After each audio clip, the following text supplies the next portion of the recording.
Emily Sakalis was a free spirit and independent world traveller.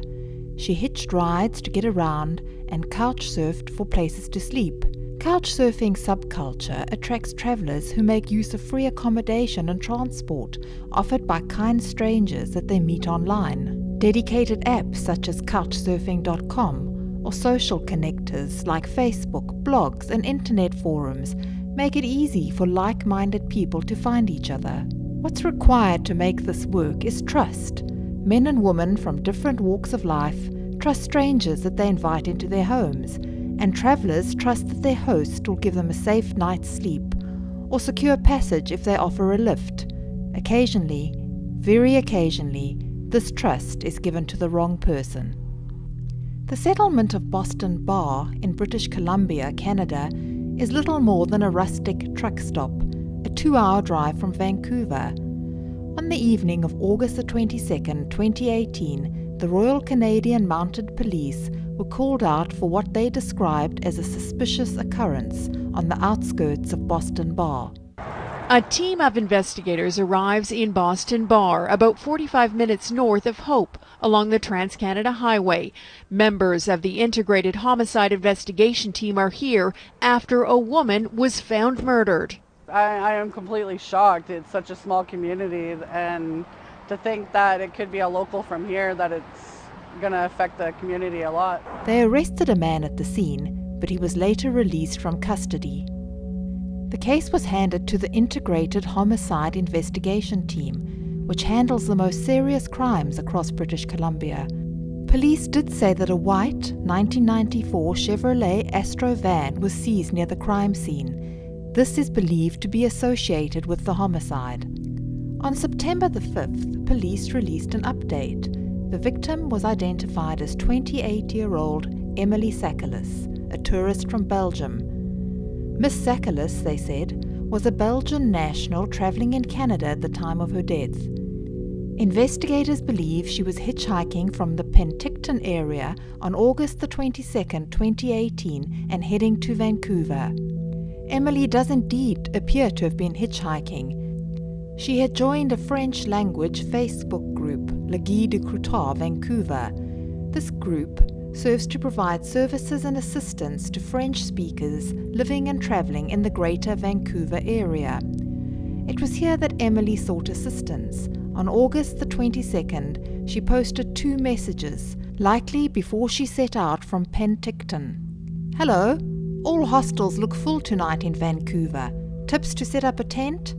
Or if there are people who want to welcome me for the night, your couch is fine. After this, she posted another message. Hello, I arrived today on Vancouver, and as all hostels look full, I was wondering if anyone could welcome me for one night. The couch will do for me. Then if there's someone driving to Vancouver Island tomorrow, I'm ready to help with gas. This was Emily's last communication. Her decision to ask for both a lift and accommodation from complete strangers may seem like risky behavior at first glance. However, Emily appeared at ease taking solo journeys and depending on the kindness of others to help her out. She's not alone. Emily was a member of Couchsurfing.com, an app that allows travelers to find a place to stay at no cost. By joining Couchsurfing, Emily was part of a 14 million worldwide community. Emily joined Couchsurfing in 2014. In her bio, she describes herself like this: I'm an open-minded and respectful person. I'm very easygoing. All I want is to have fun, enjoy simple things, and chill out around a drink. I'm also very curious. I like to learn about people, their way of living, and to experience new things.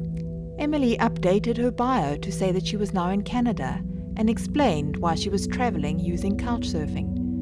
To make new friends all over the world, share our experiences, mostly because I prefer to travel by myself. That is also the best option to learn tips from locals and discover new cultures and ways of living. Couchsurfing is a travel subculture that depends utterly on trust, and for most of the millions who use this method to explore the world, everything turns out fine. Inevitably, some travelers find themselves indulging in intimate relations with their hosts or guests. There's even a belief that some women use travel apps to meet men for casual hookups. Indeed, there's a cottage industry of blogs, videos, and self-help books on the subject, mostly advice to men on how to seduce a woman traveller. And while some women do seem to enjoy the opportunity to indulge in casual, no-strings-attached sex, others also experience harassment. It's not uncommon for women solo travellers to report unwanted sexual advances from the men who host them.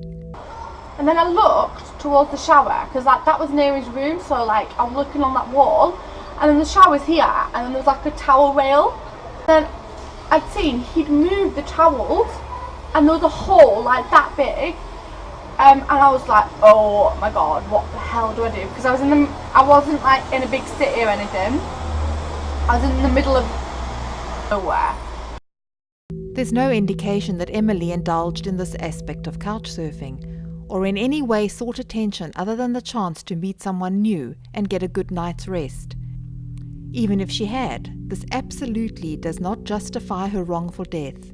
In the meantime, police have since made an arrest. Almost a month after her murder, detectives said Sean Mackenzie has been arrested, charged with first-degree murder, and remanded to custody. IHIT and its partner agencies arrested 27-year-old Sean Mackenzie of Oliver, BC. Mr. Mackenzie has been charged with first-degree murder and will be appearing before a judge in BC Provincial Court. IHIT investigators worked relentlessly to secure and compile the evidence for charge approval, and we couldn't have done it without the tremendous support of our many partners. Emily's family in Belgium has been notified of the developments in her case, and IHIT hopes that this will help them in their healing process.